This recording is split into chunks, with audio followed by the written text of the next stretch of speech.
우리 교회가 이제 생일 예배를 맞이하여 우리 성도님들에게 꼭 당부하고 싶은 것 몇 가지를 주일마다 전해야 되겠다라고 생각이 들어서 오늘 말씀도 그 중에 하나로 준비를 했습니다. 오늘 말씀은 예배자의 조건, 하나님께서 받으시는 예배자의 조건입니다. 예배에 관한 이야기를 여러분에게 말씀을 드리겠습니다. 어느 교회에 어떤 목사님이 부임을 하셨습니다. 그래서 그 주일날 말씀을 전하기로 이제 되어 있습니다. 그래서 주일날, 첫 주일날 설교를 했는데 말씀이 너무 은혜가 되어서 우리 성도님들이 너무 좋아하고 기뻐했습니다. 그 다음 주일날 됐는데 목사님이 똑같은 본문과 똑같은 내용을 가지고 설교를 하시더랍니다. 그러니까 성도님들이 의아해했죠. 목사님이 지난 주일날 설교하셨는데 벌써 망각을 하셔가지고 지난 주일날 설교했는지 안 했는지도 모르시고 또 하셨나? 이렇게 생각을 해서 누가 감히 나서가지고 목사님 어떻게 지난 주일하고 똑같은 설교를 하십니까? 물어보는 사람이 없이 그 주간도 지나갔답니다. 셋째 주일이 됐는데 셋째 주일날도 똑같은 본문하고 똑같은 말씀을 전하더래요. 그래서 용기 있는 집사님 가운데 한 분이 이제 목사님을 찾아가서 목사님 어떻게 말씀이 첫째 주일, 둘째 주일, 셋째 주일이 다 똑같습니까? 라고 이야기를 하더랍니다. 그러니까 목사님이 네, 제가 첫째 주일날 설교를 했는데 그 말씀대로 살겠다고 고백을 해놓고 성도님들이 변하지 않는 것 같아서 둘째 주일날도 했고 셋째 주일날도 했습니다. 오늘 이번 주도 변하지 않으면 다음 주일날 본문도 설교도 똑같습니다. 이렇게 이야기하더래요.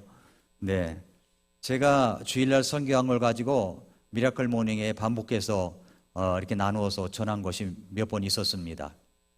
그 의도를 아시겠습니까? 예, 모르시겠습니까? 아시는 분이 모르시는 분한테 가르쳐 주시기 바랍니다. 예, 저는 우리 성도님들에게 정말 당부하고 싶은 것, 이 말씀을 몇 가지를 생각했는데 오늘은 이제 예배에 관한 이야기입니다. 예배. 이제 솔로몬이 하나님 앞에 이제 왕이 돼가지고 하나님 앞에 이제 번제, 헌물, 희생제를 주님 앞에 드리게 됐습니다. 근데 솔로몬이 드린 번제, 헌물이 이제 1000개라고 오늘 말씀에 그렇게 되어 있죠. 근데 먼저 이제 첫 번째 대지에서는 이 부분을 좀 설명을 해드리도록 하겠습니다. 솔로몬이 아버지를 이어서 이제 다윗 왕을 이어서 왕이 됐습니다. 근데 하나님께 번제, 헌물을 드렸죠.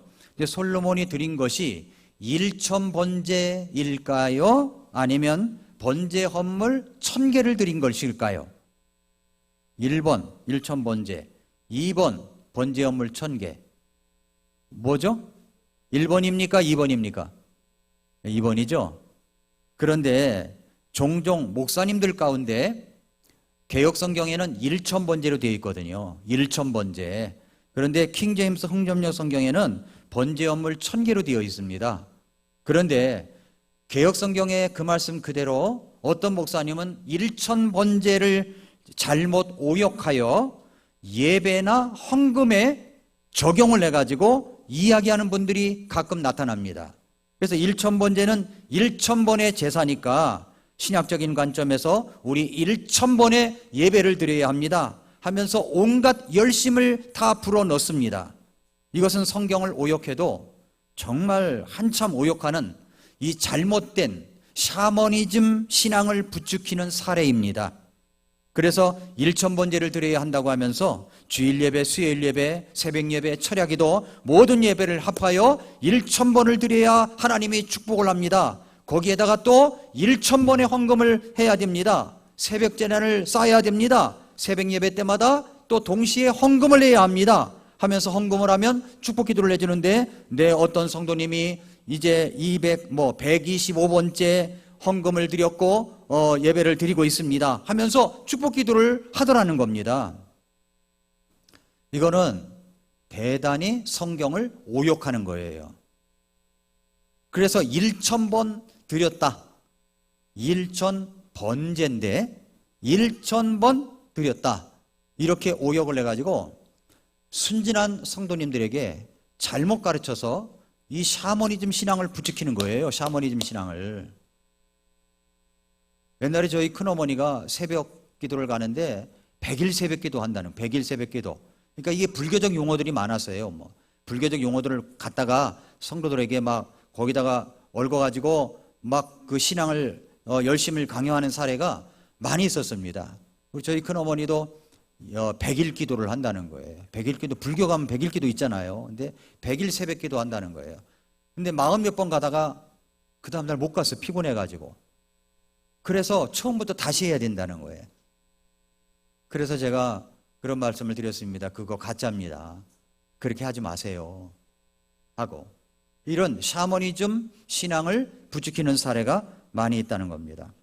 제가 성경 해석을 바로 해야 된다는 것도 이제 여름에 오후에, 주일날 오후에 말씀을 드리는데, 여러분 성경 해석 바로 하기는 것이 얼마나 중요한지 모릅니다. 그런 미신적인 신앙에 빠지지 않게 위해서입니다.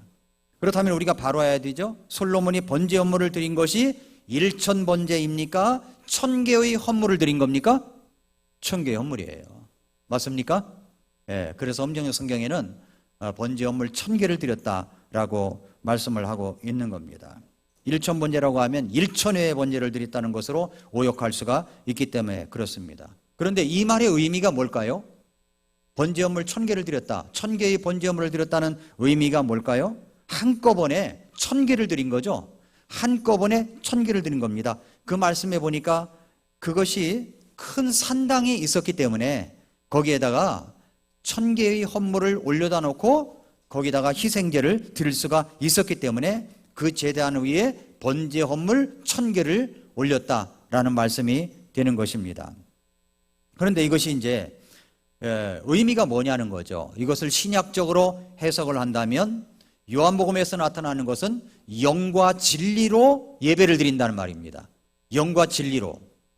그런데 이것을 제가 성경을 읽다가 누가복음에 이 말씀이 있어요. 누가복음에 무슨 말씀이 있냐면 누가복음 10장 27절 같은 말씀이 마태복음 마가복음에도 있는데, 너는 네 마음을 다하고 혼을 다하고 힘을 다하고 생각을 다하고 힘을 다하고 생각을 다하여 주 네 하나님을 사랑하라 라는 말씀이 있습니다. 솔로몬이 1000개의 헌물을 한 제단 위에 올려놓고 하나님 앞에 희생물을 드린 것은 솔로몬이 하나님을 예배하는데 마음을 다하고 혼을 다하고 힘을 다하고 생각을 다하여 예배를 드렸다는 말입니다.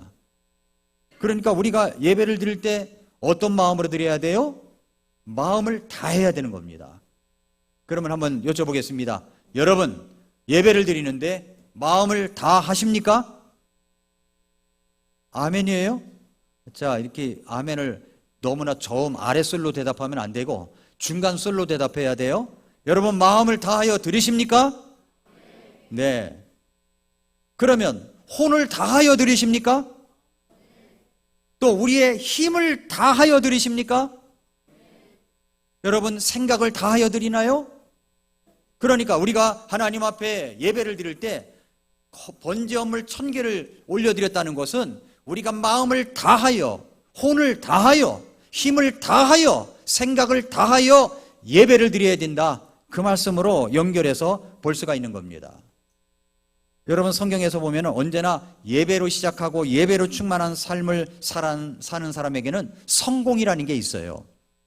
그러니까 아벨의 성공 역시 예배에 있습니다. 아벨은 하나님이 받으시는 예배를 드려서 하나님께 인정받은 사람이 되었습니다. 노아의 대홍수가 끝나자마자 노아가 제일 먼저 했던 것이 하나님 앞에 예배를 드린 거예요. 예배를. 그러니까 예배 드리는 일을 가장 소중히 여겼습니다.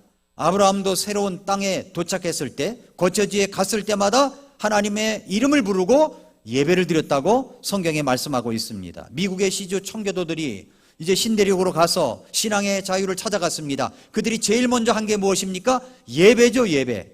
그것이 바로 추수감사절의 유래입니다. 그러니까 예배 성공해야 인생도 성공할 수 있다는 것을 우리가 알 수가 있습니다. 오늘 본문의 솔로몬도 그랬어요. 솔로몬의 성공 요인이 어디 있느냐? 바로 예배입니다. 예배. 여러분은 솔로몬 하면 뭐가 생각납니까? 지혜가 생각이 나죠. 그렇죠? 지혜. 그래서 우리 아이들을 붙들고 기도할 때도 지혜로운 아이가 되게 해달라고 기도합니다. 근데 지혜가 언제 하나님께서 주셨을까요? 지혜를 주셨을 때 언제 주셨습니까? 번제 헌물 1000개를 드리고 나서 하나님께서 꿈속에 나타나셔서 내가 너를 위해 무엇을 해주랴. 그랬더니 소종은 아직 어립니다. 이 큰 백성들을 다스릴 수 있는 그런 아무것도 없습니다. 그러니까 저에게 지혜와 명철을 주셔서 이 백성들을 잘 재판할 수 있고 다스릴 수 있게 해달라고 그렇게 하나님 앞에 기도를 드렸습니다. 그랬더니 하나님께서 야, 네가 부도 구하지 아니하고 장수도 구하지 아니하고 네 원수를 치는 것도 구하지 아니했으니까 아니하고 이것을 구하니까 내 마음이 참 흡족하구나. 내가 이것을 너에게 주마. 이것뿐만 아니라 너에게 부도 주고 재물도 주고 명예도 주고 그리고 원수들도 물리치는 것도 함께 주마. 이렇게 하나님께서 역사하신 것입니다. 이 솔로몬이 하나님 앞에 1000개의 헌물을 드릴 때 야, 내가 하나님 앞에 지혜를 달라고 해야지 이런 마음 갖고서 드린 게 아니에요. 하나님을 예배하고 싶었던 거예요. 하나님을 경배하고 싶었던 겁니다. 그래서 마음을 다하고 그리고 힘을 다하고 혼을 다하고 생각을 다하여 하나님 앞에 예배를 드린 거죠. 예배를 드리고 났더니 하나님께서 내가 너를 위해 무엇을 해주랴? 하나님 지혜 주세요. 지혜를 준 거예요. 여러분, 하나님께서는 예배를 통해서 우리에게 필요한 것을 주십니다. 하나님께서는 예배를 통해서 우리가 정말로 간절히 원하는 것을 주십니다. 예배를 잘 드리고 나면요, 하나님께서 역사하세요. 예배를 드려야, 예배를 잘 드려야 되는 거예요. 예배를 정성을 갖추어 드리는 예배를 우리 주님께서 받으십니다. 코로나로 인하여 예배 드림이 많이 후퇴되어 있어요. 각 교회마다 그것이 목사님들마다 숙제라고 얘기를 합니다. 그래서 사람들은 편리 의지로 흘러갑니다. 그 수요일 예배는 이제 관심조차 없는 것 같아요. 전에는 영상으로 중계를 해가지고 중계하는 것이 없었을 때는 어떻게 쓰든지 예배당에 가서 예배를 드려야 된다고 생각이 들었습니다. 그러나 지금은 뭐 수요일날 못 가면 영상으로 하지 뭐 했는데 그게 제대로 됩니까? 바쁘니까 다 밀려나는 거예요. 그러니까 예배 드리지도 못하고 일주일이 바쁘게 그냥 지나가 버린 거죠. 모든 것이 편리 위주로 변해 버렸습니다. 우리가 하나님을 사랑한다고 고백한다면 너는 네 마음을 다하고 혼을 다하고 힘을 다하고 생각을 다하여 주 너희 하나님을 사랑하라고 했기 때문에 그 사랑의 표시는 뭐로 표현되어야 됩니까? 예배입니다. 예배. 예배로 표현이 된다는 거죠. 우리 하나님을 높이는 겁니다. 예배. 그래서 사무엘상 2장 30절에 나를 존중히 여기는 자를 내가 존중히 여기고 나를 멸시하는 자들을 내가 소홀히 여기리라 말씀한 겁니다. 우리 하나님을 존중히 여기는 것은 바로 예배예요. 지금도 하나님은 영과 진리로 예배 드리는 자들을 찾고 계십니다. 그러니까 예배를 잘 드려야 되는 거예요. 예배. 여러분, 우리가 이제 두 번째로 또 생각해 볼 것이 있습니다.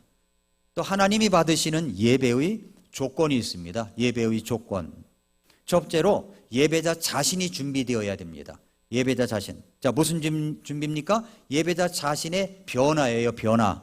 참된 예배의 갱신이라고 하는 것은 예배 형식을 바꾼다든지 예배 시간을 바꾼다든지 예배 순서를 더 알차게 바꾸는 것이 아니라 예배자의 변화와 갱신이 먼저라는 겁니다. 예배자의 변화와 갱신이 먼저예요. 예배는 먼저 예수님의 피로 구원받은 하나님의 자녀들이 드릴 수 있어야 되는 겁니다. 여러분, 솔로몬이 예배를 할 때 1000개의 헌물을 주님 앞에 드릴 때 그 1000개를 산채로 가지고 왔었어야 했습니다. 그런데 거기에서 다 이제 희생제물을 드릴 때 그 피가 나오겠죠. 그 피는 뭐냐면 그 피가 내 죄를 대속한다는 의미가 있었습니다. 신약시대에 와서는 예수님이 우리의 대속제물이 되셔서 십자가에 못 박혀 죽으시고 우리의 모든 죄를 용서하셨다는 그 의미가 있지만 우리가 예배를 드릴 때 바로 예수님의 피를 의지하고 예수님을 의지하고 예배를 드리는 데 있는 것입니다. 그렇게 예수님의 피로 구원받아서 변화된 우리 성도님들이 하나님 앞에서 변화된 모습으로 그 자신이 준비가 되어서 하나님께 예배를 드리는 거죠. 그래서 은혜 받은 마음을 가지고 나와서 예수님의 이름으로 예배를 드려야 하는 것입니다. 두 번째, 참된 예배는 변화가 따라옵니다. 따라와요. 여러분, 변화가 따라오지 아니하면 예배, 그저 예배에 왔다 갔다 하는 것 뿐입니다. 예배당 밟고 가는 것 뿐이에요. 의자 따뜻하게 데워놓고 가는 것 뿐입니다. 예배는 하나님의 수술 시간입니다. 자, 히브리서 4장 12절을 한번 보겠습니다. 히브리서 4장 12절.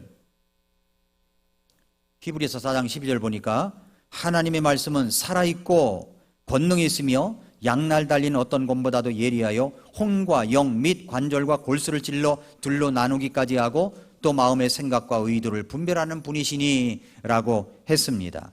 자, 예배 시간에는 하나님의 말씀으로 수술을 하는 시간이에요. 수술하는 시간. 하나님의 말씀으로 수술하는 시간입니다. 근데 수술하는 시간에 내가 수술대에 올라가 있는데 자기 생각대로 내려왔다, 나갔다, 들어왔다, 그렇게 할 수 있나요? 그렇게 할 수 없는 겁니다. 수술대에 올라가 있는 사람들은요, 수술을 받는 준비가 되어 있어야 돼요.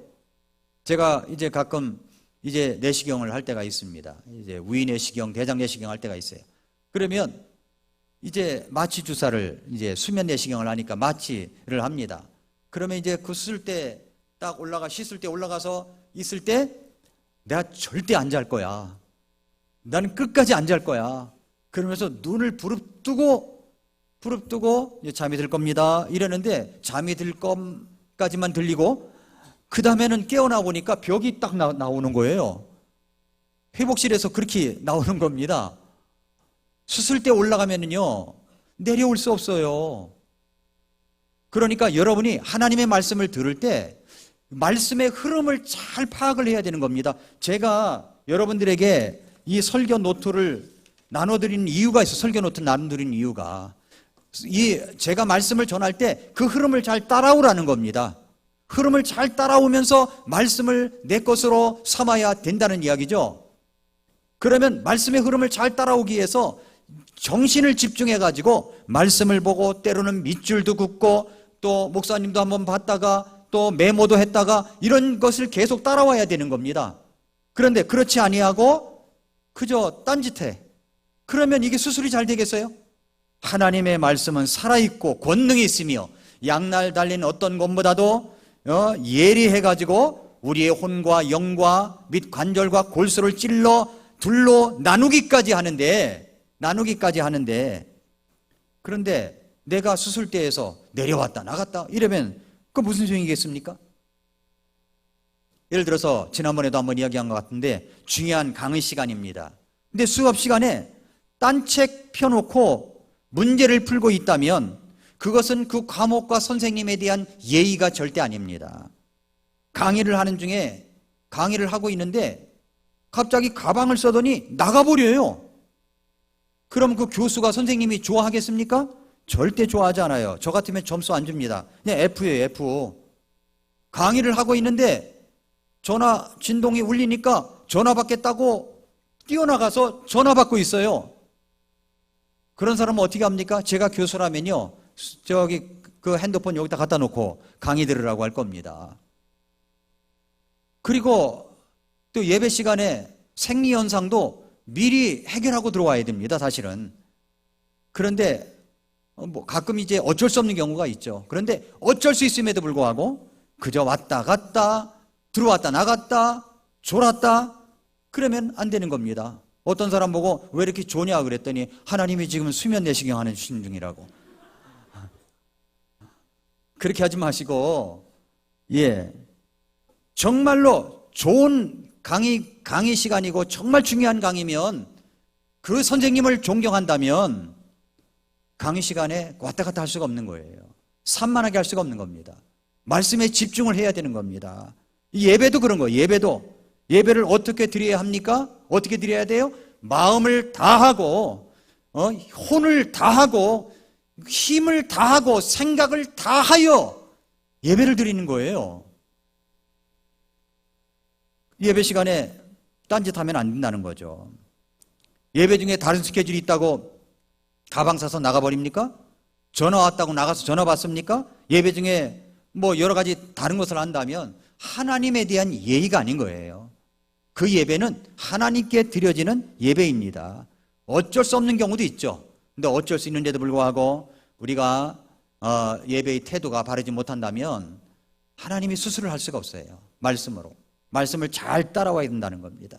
나를 존중히 여기는 자를 내가 존중히 여긴다고 우리 주님께서 말씀을 하셨습니다. 세 번째, 참된 예배에는 기쁨과 즐거움이 있습니다. 예배 한번 제대로 잘 드리고 나면요, 마음이 얼마나 유쾌한지 정말 기쁨과 즐거움이 있어요. 예배야말로 참된 기쁨의 원천입니다. 예배를 통해서 우리는 하나님이 주시는 기쁨을 가질 수가 있습니다. 느헤미야 8장 10절에서도 주의 기쁨이 너희의 힘이라고 했습니다. 주님께서 주시는 기쁨이야말로 우리의 힘이 됩니다. 예배는 우리에게 기쁨과 힘이 있습니다. 찬송이 살아납니다. 찬송을 부르는 기쁨이 있어요. 그저 우리가 정말 요즘에는 경배와 찬양이 유행이었을 때는 그냥 손 올리고 눈 감은 채 찬양을 부르는데, 그거 끝나고 나면 아무것도 안 남고 그 생활이 엉망인 사람들이 얼마나 많은지 몰라요. 여러분, 우리가 하나님 앞에 찬양을 부를 때 어떻게 불러야 돼요? 마음을 다하여 부릅니다. 그리고 우리의 혼을 다하여 불러야 되는 겁니다. 우리의 또 힘을 다하여 불러야 되고 생각을 다하여 우리 하나님 앞에 불러야 된다는 말씀입니다. 그랬을 때 우리 주님께서 그런 놀라운 찬양을 받으시게 되는 거죠. 레위기 1장 3절에 보니까 만일 그의 헌물이 솥대의 태우는 희생물이면 그는 흠없는 수것을 들이되 자원하여 자기 의지대로 회중의 성막문에서 주 앞에 그것을 드릴 것이요 라고 했습니다. 드리라고 해요. 드리는 겁니다. 드리는 거. 그래서 바치는 것, 드리는 겁니다. 그러므로 우리 번제 헌물은 하나님 앞에 그대로 가지고 와서 태워가지고 드리는 것입니다. 우리는 하나님 앞에 향기로 올라가는 거예요. 향기로. 그래서 고린도후서 2장 15절에 보니까 우리는 구원받은 자들 가운데서나 멸망하는 자들 가운데서나 하나님을 향한 그리스도의 향기로운 냄새다라고 말씀을 했습니다. 그렇습니다. 구원받은 하나님의 자녀들은, 예수님을 믿는 사람들은 하나님을 향한 그리스도의 향기로운 냄새입니다. 그러니까 우리는 예배를 드릴 때 아주 좋은 냄새가 나는 겁니다. 그렇게 향기를 풍기며 살아가야 됩니다. 봉사하고 헌신하는 사람들은 그 봉사의 향기로운 좋은 냄새가 납니다. 기도하는 사람들은 기도의 향기로운 냄새가 납니다. 교회 안에서 희생하며 섬기는 사람들은 희생과 섬김으로 향기로운 냄새가 나는 겁니다. 그렇게 하나님께 올려드려야 되는 겁니다. 번제의 의미를 신약적으로 표현한 말씀이 바로 그리스도의 향기로 살아가라는 말씀입니다. 자, 솔로몬이 드린 1000개의 번제 헌물의 의미, 우리가 생각하는 것보다도 더 크고 의미가 깊습니다. 마지막으로, 그렇다면 이 번제 헌물의 의미를 더 구체적으로 살펴볼까요? 첫 번째, 번제의 정신이 있어요. 번제의 정신이 뭐냐면 가장 좋은 것을 드린다는 뜻입니다. 가장 좋은 것을 드리는 거예요. 하나님이 요구하시는 기준이 있습니다. 그것은 헌물은 흠없는 소나 양의 수컷을 드려야 됩니다. 그러니까 의식적으로 정결한 것을 드려야 됩니다. 그러니까 식용으로 사용할 수 있는 가축 중에 재산상 가치가 있는 짐승을 하나님 앞에 번제로 드립니다. 그것은 무슨 말이냐면은 내가 가진 것 중에서 가장 고귀한 것, 좋은 것을 드린다는 의미가 있어요. 번제로 드릴 헌물은 미리 죽여서는 안 됩니다. 살아있는 그대로 제물을 제단 앞으로 가지고 와서 직접 거기서 드려야 되는 것입니다. 그러니까 솔로몬이 1000개의 번제 헌물을 드린 모습은 내 삶의 전부를 드린 것이고 내 자신이 가장 고귀한 것을 헌물로 드리겠다고 하는 결단의 표시를 주님 앞에 올려드린 것입니다. 그러니까 아까운 마음이 들 정도로 최상의 것을 드려야 한다는 뜻이죠. 너무 아깝다라는 생각이 들 정도입니다. 여러분, 우리가 시간도 마찬가지죠. 최상의 시간을 드리는 거예요. 가장 시간을 낼 수 없는 시간을 드리는 것이 진짜입니다. 농촌에서 가장 바쁜 시간은 오전 11시입니다. 왜 옛날 믿음의 선배님들이 예배 시간을 주일날 오전 11시로 정했을까요? 왜 그랬을까요? 그때 농촌 시간에 가장 바쁜 시간이 11시예요. 가장 고귀한 것을 주님 앞에 드려야 되겠다는 마음으로 믿음의 선배님들이 오전 11시에 우리 드리자 그러면 가장 고귀한 것이니까 그래서 11시로 정한 겁니다. 세월이 흐름에 따라서 교회 형편에 따라서 시간을 1부, 2부로 또 3부, 4부로 나눴을 때 그런 의미도 있지만은 가장 아주 고귀한 시간을 주님 앞에 드리는 거죠.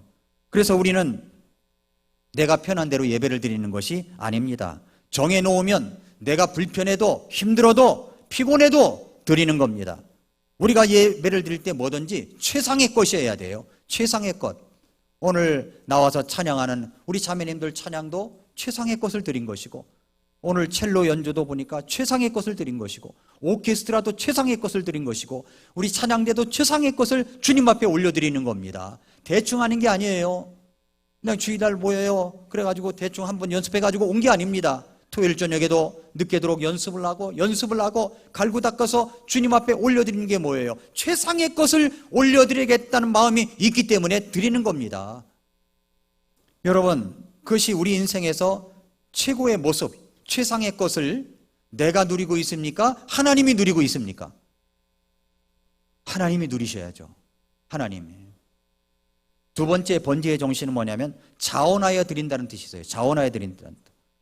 레위기 1장 3절에 보니까 만일 그의 헌물이 솥대의 태우는 희생물이면 그는 흠없는 숫것을 드리되 자원하여 자기 의지대로 회중의 성막문에서 주 앞에 그것을 드릴 것이요 라고 했습니다. 그러니까 번제 헌물을 드릴 사람은 그 번제 헌물을 드릴 때 자원하여 자기 의지대로 회중의 성막문, 동쪽 문으로 그것을 끌고 와야 되는 겁니다.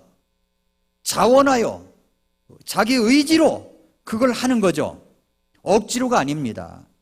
여러분, 그렇게 드릴 때 우리 하나님께서 기뻐 받으시는 겁니다.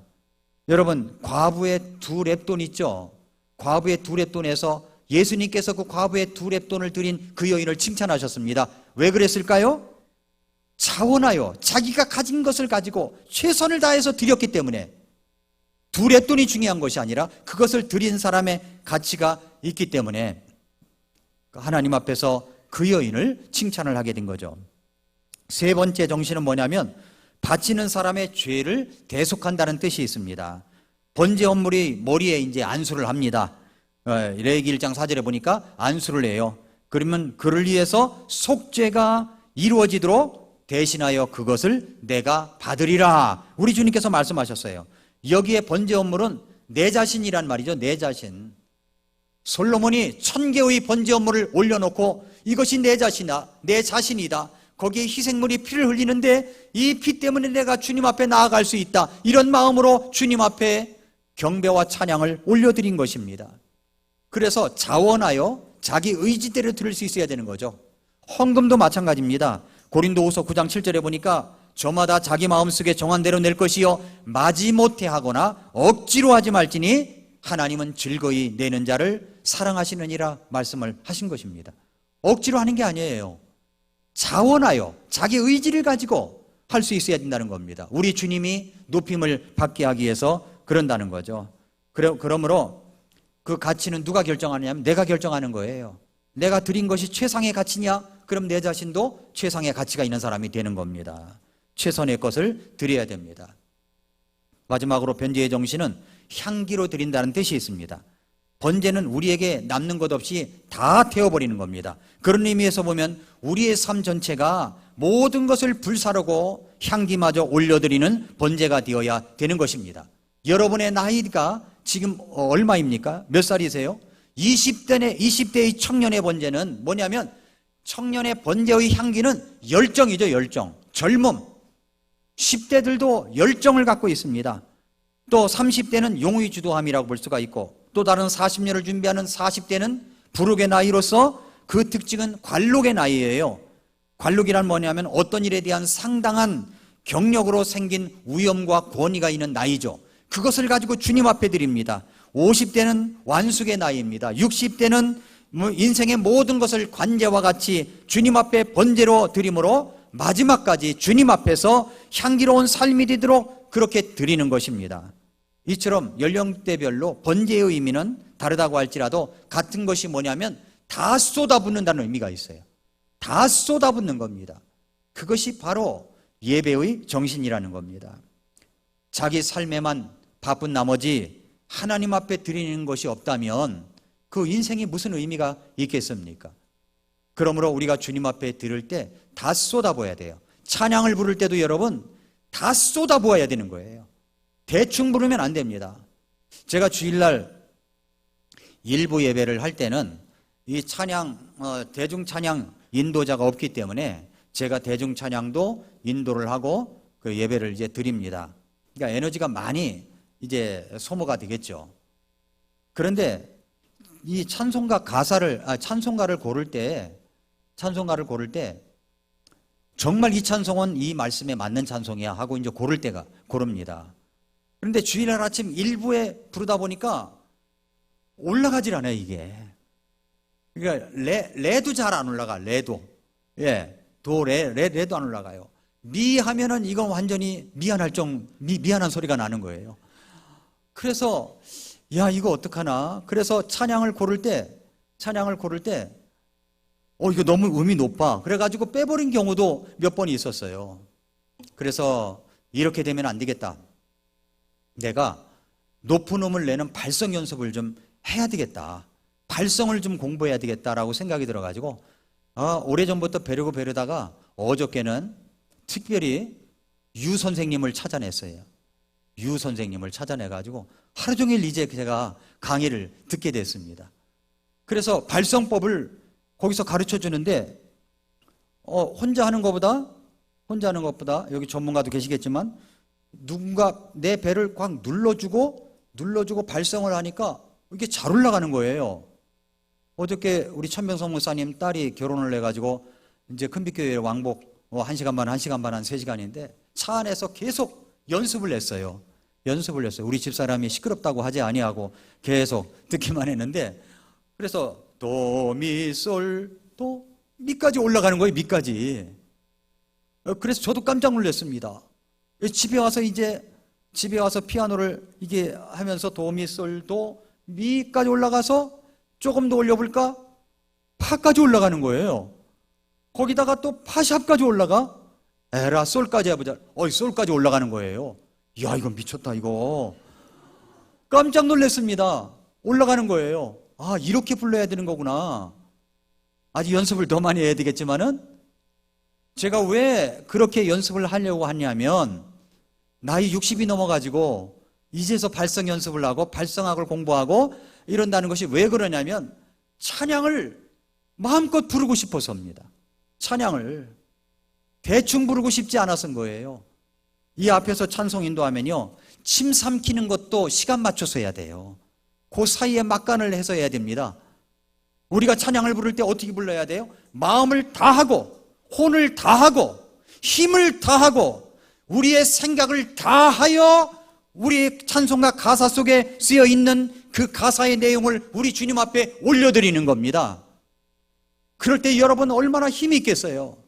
저는 그래서 목사님들, 사모님들이 함께 예배하는 것을 참 좋아해요. 왜냐하면 이 목사님들이 찬양을 부르는데 힘있게 부르거든요. 우리 찬양도 똑같아야 된다고 믿습니다. 우리의 예배를 드릴 때, 기도할 때도 마찬가지예요. 누가 대표 기도하지만 그분이 기도할 때마다 마음을 다 같이 쏟아 부어야 되는 겁니다. 그래서 그분이 한 문장이 끝날 때마다 아멘, 아멘 해야 되는 거죠. 여기 기도하시는 분들은 단문장으로 해야 됩니다. 아멘 할 시간도 없이 계속 이어가는 것보다 중간에 단문장으로 끝나고 단문장으로 끝나면서 이 성도님들이 함께 마음을 합하여 기도하는 것이 중요한 겁니다. 기도도 마음을 다하여 해야 되는 거예요. 또 우리의 혼을 다해서 드려야 되는 겁니다. 우리의 생각을 다하여 힘을 다하여 주님 앞에 기도를 드려야 되는 거죠. 말씀을 들을 때도 마찬가지입니다. 마음을 다하여, 우리의 혼을 다하여 말씀을 경청해야 되는 거죠. 듣는 훈련도 필요한 겁니다. 그냥 가만히 있으면 졸음이 올 수도 있어요. 졸음. 수면 내시경 한다고 생각하지 마시고, 졸음이 올 수도 있어요. 그러나 정신을 차리고 메모도 하고, 또 밑줄도 긋고, 그렇게 했을 때 말씀이 내 마음에 와 닿게 되는 거죠. 여러분, 우리가 강조하고 싶은 것은 뭐냐면 모두 다 그런 예배자가 되기를 바랍니다. 영과 진리로 예배하는 자들을 주님은 지금도 찾고 계시다고 했습니다. 영과 진리로 예배드리는 자들, 우리의 모든 마음을 다하고 우리의 혼을 다하고 우리의 생각을 다하고 힘을 다하여 주님 앞에 올려드리는 예배자들, 이런 예배자들로 평생을 살아갈 때 우리 주님 앞에 가서도 예배를 할 텐데 그런 실력으로 우리 주님 앞에 더 큰 영광과 찬양을 올려드리지 않겠습니까? 여러분, 우리가 그렇게 그러한 예배자가 되어야 됩니다. 내게 있는 모든 것을 아낌없이 드리네. 주께 드리네. 주께 드리네. 찬양도 있죠? 그렇게 주께 드린 적이 있으십니까? 주께 드리십니까? 주님은 날 위해 모든 것을 주셨습니다. 그렇다면 나는 주님을 위하여 무엇을 드려보셨나요? 우리가 하나님 앞에 번제를 드린다는 것은 다 태워버린다는 거예요. 나는 오늘 예배를 통해서 내 자신을 다 태워버리겠다. 주께 전부 태워드리는 거죠. 하나님 앞에서 우리의 삶 전체가 향기로운 예물과 같이 향기로운 냄새가 되도록 내 자신을 다 태워버리겠다는 것이 바로 번제입니다. 그 번제 헌물 1000개를 솔로몬은 드렸기 때문에 우리 주님께서 너무 기쁘셔가지고 너 갖고 싶은 게 뭐냐 라고 할 때 우리 주님이 기뻐하시는 것, 그것을 갖기를 원한다고 하는 겁니다. 그게 킹핀 아닙니까? 킹핀. 볼링을 할 때 킹핀을 맞추면 다 쓰러지듯이 우리 주님이 기뻐하시는 그 한 가지를 구하니까 그래, 네가 부도 구하지 아니하고 건강도 구하지 아니하고 또 다른 원수들을 물리치는 것도 구하지 아니하고 정말 필요한 것을 구했구나. 내가 이것도 줄 뿐만 아니라 내가 다 줄게. 이런 축복을 내려주시는 것입니다. 사랑하는 성도 여러분, 진정한 예배자가 되시기를 바랍니다. 그리고 혹시 하나님께서 여러분 마음속에 그런 소원을 물으시걸랑 주님께 간구하시기 바랍니다. 주님, 저는 이것을 원합니다. 주님, 도와주세요. 예배자가 될 수 있도록 도와주세요. 진정한 예배자가 되게 해주세요. 그랬을 때 하나님께서 여러분에게 필요한 모든 것, 여러분이 막힌 모든 담, 그리고 여러분에게 얽혀진 문제들, 이런 것들을 하나님께서 풀어주시는 놀라운 역사가 일어날 줄 믿습니다. 예배자가 되시길 바랍니다. 기도하겠습니다. 이 시간 머릿속에서 기도하겠습니다. 오늘 솔로몬이 드렸던 1000개의 번제 헌물 한꺼번에 드렸습니다. 그것은 최상의 것을, 최고의 것을, 모든 것을 다 드렸다는 의미입니다. 다 태웠습니다. 그 자리에서. 그것은 내 자신을 전폭적으로 다 쏟아부었다는 것입니다. 사랑하는 성도 여러분, 우리는 어떤 모습으로 살아가야 됩니까? 나를 구원하신 그 주님 앞에 진정한 예배자가 되어야 되지 않겠습니까? 주님, 내 자신이 주님을 경배하고 찬양하며 예배하는 예배자로 살아가도록 역사해 주시옵소서. 그 기도를 주님 앞에 드리십시오. 혹시 마음속에 어떤 소원이 있걸랑 주님 앞에 그 문제를 아뢰시기를 바랍니다. 하나님, 제가 예배자가 될 수 있도록 도와주시옵소서. 같이 기도하겠습니다.